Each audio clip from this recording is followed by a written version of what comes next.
Okay. Okay. Dialogue writer of this film diamond Ratnababu గారిని ముందుగా మాట్లాడవలసిందిగా రిక్వెస్ట్ చేస్తున్నాం.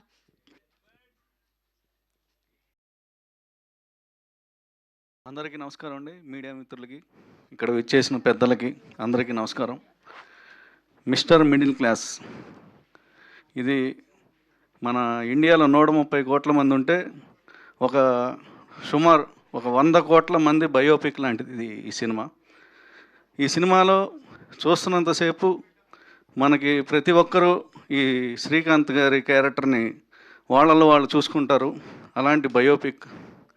ప్రతిరోజు మనం దేవుడితో మాట్లాడే మాటలు ఇందులో రాసే అవకాశం నాకు వచ్చింది.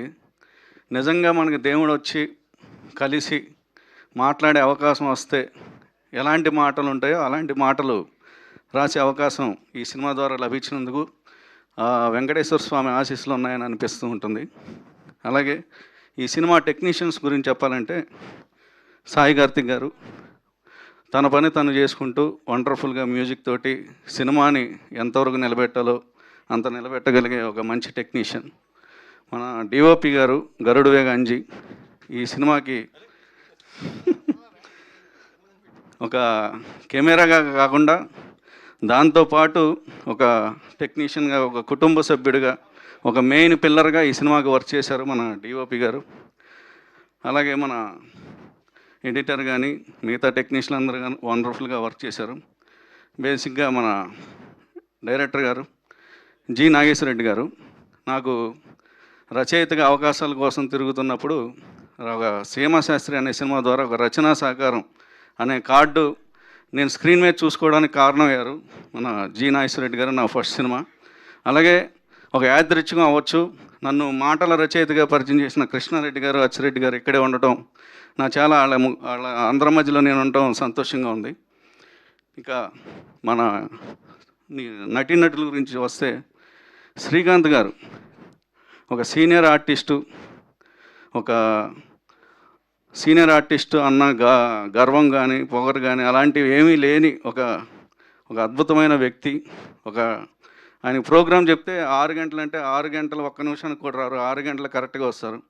షార్ట్ పెడితే సార్ షార్ట్ రెడీ అంటే చాలామంది ఆర్టిస్టులు షార్ట్ రెడీ అన్న ఒక 20 నిమిషాలు దిగితే ఈయన షార్ట్ రెడీ అన్న 2 సెకండ్లకి ఆ షార్ట్లో ఉంటారు. అంత గొప్ప హీరో మా హీరో. ఇలాంటి వ్యక్తులు కూడా ఉంటారా అని అనిపిస్తూ ఉంటుంది. అలాగే మిగతా ఆర్టిస్టులు మురళీ గౌడ్ గారు కానీ, కరుణ గారు కానీ, లయా గారు కానీ, ఈ సినిమాలో ముఖ్యంగా దేవుడు పాత్ర పోషించిన శ్రీ రాజేంద్ర ప్రసాద్ గారు నిజంగా వెంకటేశ్వర స్వామి, జనరల్గా ఇప్పటివరకు వెంకటేశ్వర స్వామి అనగానే చాలా సీరియస్గా ఆ శ్లోకాలు చెప్తూ ఉంటారు. వెంకటేశ్వర స్వామితో కూడా హాస్యం ఉంటుంది వెంకటేశ్వర స్వామిలో అని పలికించారు ఆయన రాజేంద్ర ప్రసాద్ గారు. ఈ సినిమాని నిలబెట్టడానికి ఆయన చాలా అద్భుతమైన కృషి కానీ వండర్ఫుల్గా చేశారు. ఇంకా మిగిలిన టెక్నీషియన్స్ అందరికీ, అలాగే ఇందులో పనిచేసిన నటీనటులందరికీ ఆల్ ది బెస్ట్ చెప్తున్నాను.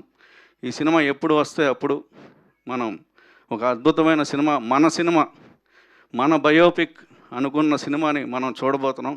ఈ సినిమా 100% నవ్వులు కలిగిస్తుంది, మిమ్మల్ని అందరినీ అలరిస్తుందని నమ్ముతున్నాం.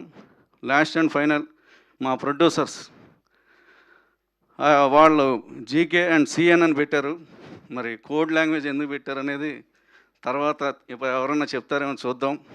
సో జీకే గారు, సిఎన్ గారు అనే ఇద్దరు ప్రొడ్యూసర్స్ కాంబినేషన్స్ నమ్మి వచ్చే ప్రొడ్యూసర్స్ కాకుండా కథను నమ్మి ఇద్దరు ప్రొడ్యూసర్స్ వచ్చారు. వాళ్ళు చాలా అద్భుతమైన హాస్యం, ఒకప్పుడు కృష్ణారెడ్డి గారి సినిమాల్లో, జంజాల గారి సినిమాల్లో, ఈవి సత్యనారాయణ గారి సినిమాల్లో, అలాగే నాగేశ్వరరెడ్డి గారి సినిమాలు సీమశాస్త్రి కానీ, దేనికైనా రెడీ కానీ, ఈడో రకం ఆడో రకం కానీ, అలాంటి మంచి సినిమాల్లో మంచి హాస్యాన్ని మనం మిస్ అవుతున్నాం.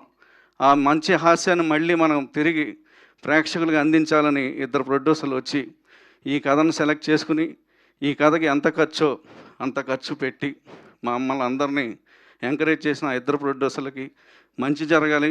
అలాగే ఇందాడ టీజర్లో ఒక బాక్స్ వస్తూ ఉంటుంది కదా, ఆ బాక్స్ ఆఫీస్కి ప్రొడ్యూసర్లు ఇద్దరికి కలెక్షన్స్ రూపంలో రావాలని, అలాంటి ప్రొడ్యూసర్లు నిలబడితే నాలాంటి చాలామంది టెక్నీషియన్లకి చాలా మంచి లైఫ్ వస్తుంది.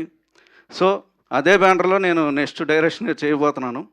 ఆ అవకాశం కల్పించేందుకు అలాంటి ప్రొడ్యూసర్ని కలిసే అవకాశం నాగేశ్వరరెడ్డి గారు ఇచ్చారు. సో అన్ని రకాలుగా మా అందరికీ మంచి జరిగింది. ఈ సినిమా మంచి విజయం లభించాలని కోరుకుంటున్నాను. థ్యాంక్ యూ అండి. థ్యాంక్ యూ రత్నబాబు గారు. Congratulations. Me all the best కూడా మీ డైరెక్షన్కు. అలాగే